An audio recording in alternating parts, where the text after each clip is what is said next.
A wise woman builds on a firm foundation. On the previous video, I spoke about what true wealth was. I spoke candidly about building a legacy, and this is exactly what I was talking about. Let's talk about building. A wise woman builds. She doesn't tear down. This quote is taken from Proverbs 14:1. The whole goal of this book club is to become wise women that build their homes. Home is where everything begins. I will quote from my first book, Restore My Glory. The foundation of a home is the most important part. The purpose of a foundation is to create stability and durability. It plays a pivotal role in the longevity of a home. Women, we are the builders of our homes, figuratively speaking. Architecture is necessary, but environment is crucial. A firm foundation is a must. Built on a foundation that can withstand floods, disasters, and structural calamity. Every detail of our homes makes an impact. The atmosphere and pace we create sets the tone. There are many seasons that come and go. In life, there will always be spring, summer, fall, and winter. Over time, with wear and tear, just like any home, renovation and restoration become a necessity. The condition of our homes often needs some love and care. The dictionary definition of the word restore is to bring back to or put back into a former or original state. If you find that your foundation is broken and torn apart, restoration is possible at any given moment. A firm foundation is vital to growth and success. I subscribe to you that the secret to truly glowing up is to heal your inner wounds while taking accountability for who you are and are becoming. It matters how we speak, what we listen to, and the friends we keep. Women, we have an unhealthy obsession with beautifying our outer self while our inner self is neglected. When your inner person shines, it will trickle to the outward. Small changes every day will help bring us closer to the image we aspire to be. I have read a lot of self help books and worked so hard on trying to change myself. My efforts were futile. I neglected to realize that real change starts with transformation. I needed to heal my mind, body, and soul from the bad decisions that I made. I finally took accountability and acknowledged that I could make transformative changes with how I thought. Our thoughts shape the foundation of our lives.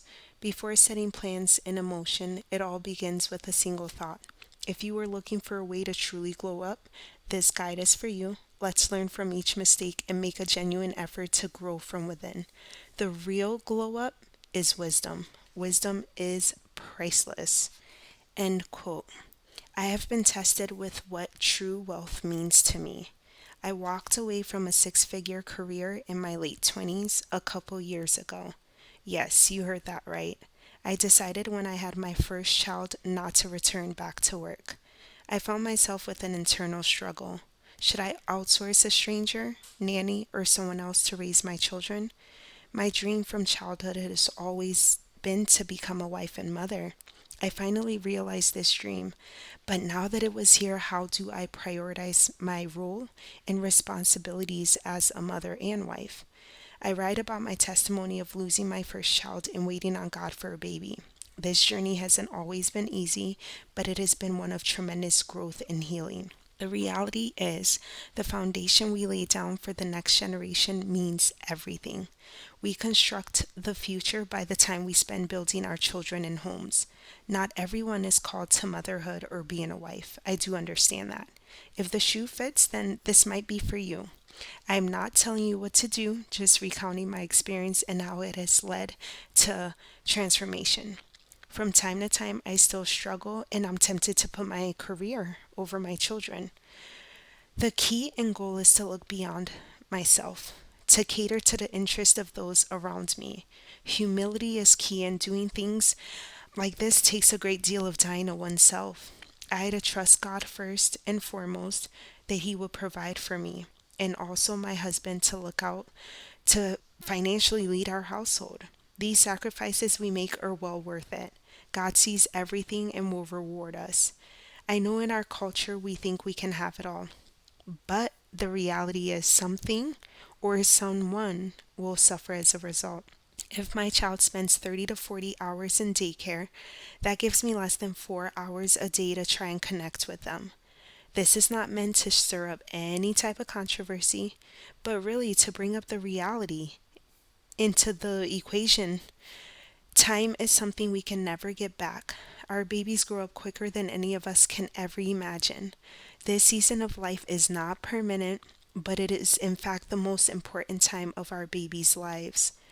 Y'all, even me making these videos is stretching my faith. I don't do any type of social media, but I see a generation that is dying because they are chasing the wrong things. My heart is truly for women of all ages and to share my heart and the wisdom God has helped me with. Titus chapter 2, 3 through 5 says, "The aged women likewise, that they be in behavior as becometh holiness, not false accusers, not given to much wine, teachers of good things, that they may teach the young women to be sober, to love their husbands, to love their children, to be discreet, chaste, keepers at home, good, obedient to their own husbands, that the word of God be not blasphemed." I take the word seriously and know that we all aspire to be the Proverbs 31 woman. But that woman built her home, and her children arose and called her blessed in the end. Choosing a man that is a leader is so important, single ladies. And for the women married, continue to pray for your husband. Ladies, we build our homes through love, sacrifice, and the care we give our households. Keepers at home, keep your head up and continue to do all things as unto the Lord. Through letting go of my career, I have learned the value of contentment. It hasn't always been easy, but like I said, it's been worth it. I've learned to really and truly knows what brings me joy, and it's not the monetary things like I thought it was. It's not getting my hair and nails done every 2 weeks. I've had to make a lot of sacrifices, but that's okay. And I'm very content, and I know that I am in the place that I need to be, and that just blesses my heart. Thank you so much. God bless you. See you next time. Like, share, and subscribe to this channel if any of this is speaking to you. Thank you.